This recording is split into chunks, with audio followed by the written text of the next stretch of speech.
Salve família! Aqui quem fala é o professor Henrique de Oliveira Lee, sou coordenador do Laboratório de Psicanálise, Subjetividade e Linguagem, o LAPSULE, da Universidade Federal do Mato Grosso. Esse vídeo é feito através do projeto Observatório LAPSULE, dentro da seção Chave de Leitura. Em um tempo dominado pela inteligência artificial, a gente então resolveu fazer uma sessão de um projeto em que os membros do LAPSULE recomendam as leituras que estão realizando a partir de uma perspectiva bastante pessoal sobre os livros. E hoje eu vim apresentar para vocês o livro A Heresia dos Índios, Catolicismo e Rebeldia no Brasil Colonial. É o livro do professor Ronaldo Vainfaz, um livro que tem sido muito importante para mim nesses últimos tempos. Meu interesse nesse livro vem da tentativa de se pensar uma genealogia da experiência geral da religiosidade brasileira, especificamente pela possibilidade de se pensar o caso do movimento do Santo Daime, como uma espécie de ressonância ou persistência da idolatria brasílica, com muitas aspas aí, pois estamos cientes da carga semântica colonizadora implícita no termo idolatria. O livro discute, por meio da apresentação e interpretação de dados e fontes documentais quinhentistas, ou seja, do primeiro século da chegada dos europeus na costa brasileira, principalmente os portugueses, a conjunção entre o poder político e o poder religioso num fenômeno conhecido como santidades, ou santidades ameríndias. Tal fenômeno é descrito ao longo de todo o livro, ao qual camadas de complexificação vão sendo adicionadas à medida que se desenvolve a narrativa elaborada através da metodologia de exposição que é elegida pelo autor, da qual a gente vai falar mais adiante.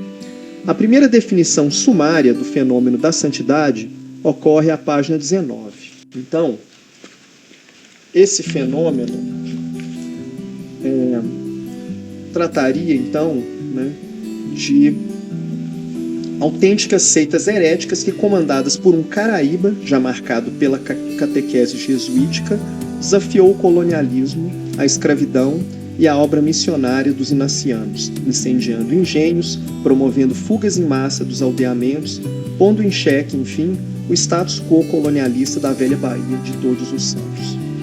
Bom, esse fenômeno ele é abordado pelo autor, pelo Ronaldo Vainfaz, de uma forma mais ampla no contexto da idolatria e da demonologia, dando a conhecer ao leitor experiências de diversos movimentos semelhantes.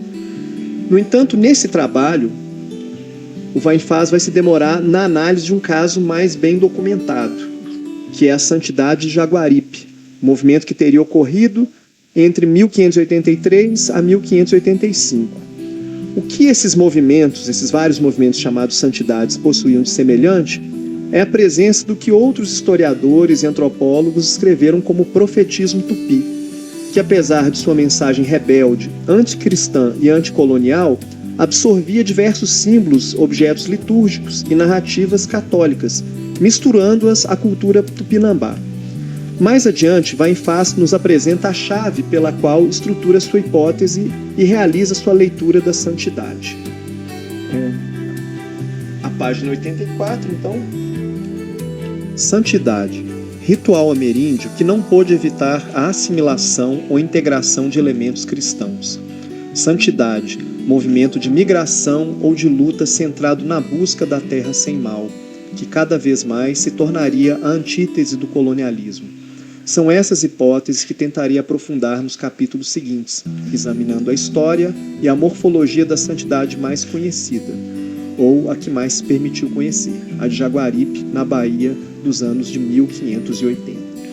A hipótese de leitura de Vainfaz sobre as santidades procura compreender no seu movimento ambíguo e aparentemente caótico uma forma de resistência, insistindo em como a interpretação prática do mito da Terra Sem Males foi impactada pelo colonialismo e nisso travando um debate importante com antropólogos que fazem parte do cânone do indigenismo brasileiro, principalmente com o casal Clastres.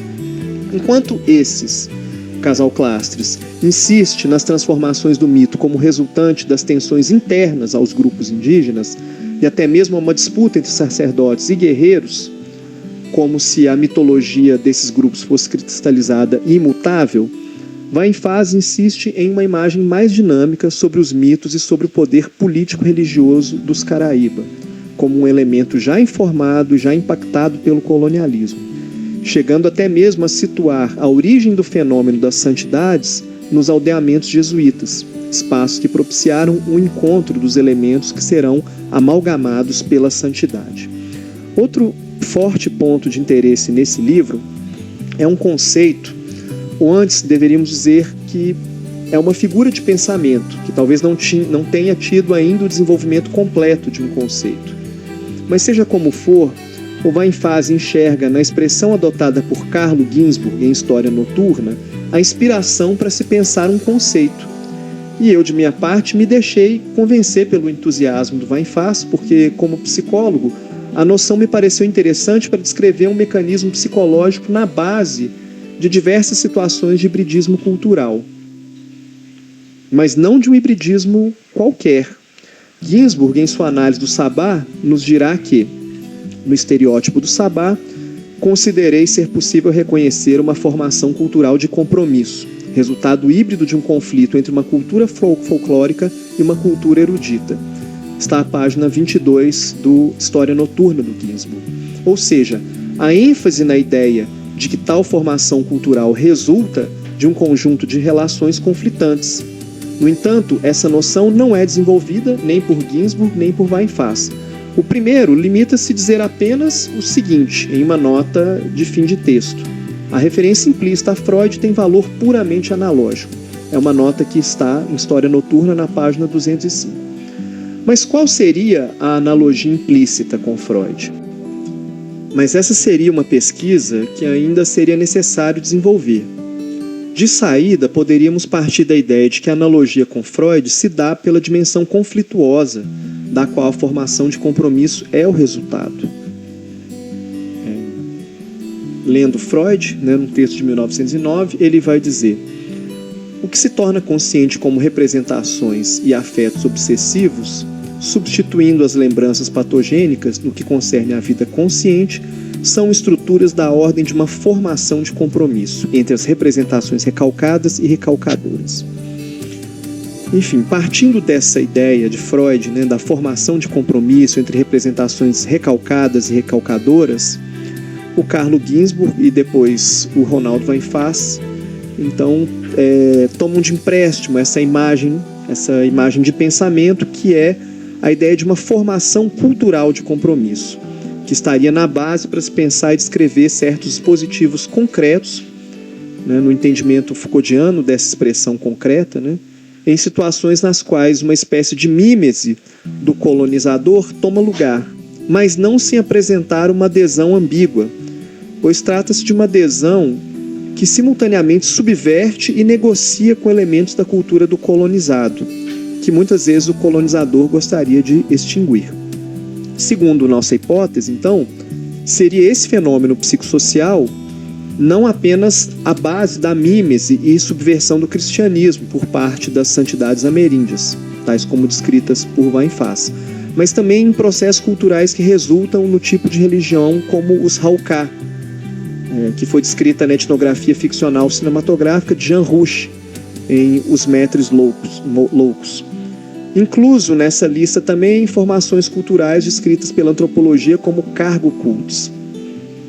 O livro, então, o livro do Vainfaz, apresenta um esforço de reconstrução e descrição de eventos históricos através de fontes documentais, mas, ao mesmo tempo, o autor nos apresenta suas hipóteses de leitura sobre documentos, bem como seus posicionamentos diante de referências importantes no campo da antropologia e sociologia ameríndia, tal como Alfred Métraux, Florestan Fernandes, Hélène Pierre Clastres, Egon Schaden. Vainfaz também dialoga com uma série de outros historiadores, tais como Serge Gruzinski, Laura de Mello Souza, Michel de Certeau e o já mencionado Carlo Ginzburg. Alcântara Machado, Sônia Siqueira e por aí vai. A discussão proposta por Vainfaz convoca frequentemente disciplinas como a antropologia e a sociologia para refutar e refinar olhares sobre os documentos ou mesmo criar hipóteses capazes de preencher lacunas documentais. Esse assunto, então, vai nos levar diretamente à questão da metodologia da exposição apresentada no livro, adotada no livro, né? Bom, o sumário, ele revela um certo movimento, mas que dentro dos capítulos opera de um modo um pouco distinto. O livro, ele está dividido em duas partes. Na primeira, há uma contextualização das santidades no conjunto das relações coloniais e a sua comparação com aquilo que o Santo Ofício, a Inquisição, nomeou de idolatrias. A primeira parte se propõe a pensar as idolatrias dentro de certas tipologias, bem como sua conexão com a resistência ao poder colonial. Segue-se, então, uma caracterização geral dos movimentos milenaristas chamados santidades, como uma espécie do profetismo tupi. Discorrendo sobre a existência de diversos movimentos dispersos, passa-se, na sequência, a uma caracterização documental da santidade, que, por ser a mais bem documentada, torna-se a principal objeto de estudo do livro, a Santidade de Jaguaribe. Na segunda parte do livro, são descritos aspectos morfológicos do culto, bem como a fusão das narrativas cristãs com o mito guarani da Terra Sem Males. Há uma importante discussão em torno da hipótese do mito da Terra Sem Males ter sido impactada de algum modo pela chegada dos portugueses e pelas doenças e mortes que os acompanharam. Enquanto autores como o Casal Clastres insistem no caráter imutável do mito, Vainfaz empreende uma demonstração de como os conteúdos e modos de interpretar o mito do ponto de vista pragmático são de fato impactados pelo contexto do colonialismo. Mas é ao discorrer sobre a morfologia do culto que entra em ação a metodologia de exposição, pois alguns temas são apresentados a partir de um levantamento biográfico de certas personagens. O Caraíba Antônio, líder da santidade, possivelmente criado em aldeamento cristão; Fernão Cabral, que era o perverso senhor de engenho português, e sua esposa crédula, Dona Margarida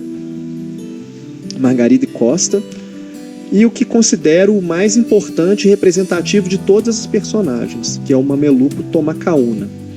Este último personagem representa um tipo social cuja subjetividade é o locus das principais contradições do contexto colonial quinhentista. Uma figura híbrida, que era capaz de habitar dois mundos distintos e falar suas línguas.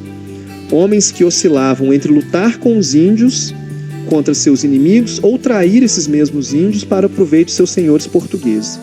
Sobre o Antônio, sabe-se pouco, sabe-se apenas que tratava-se de um índio, certamente um autêntico caraíba à moda tupi, que passara pelas mãos dos jesuítas do aldeamento da ilha de Tinharé, na capitania de Ilhéus, de onde fugira para alevantar índios.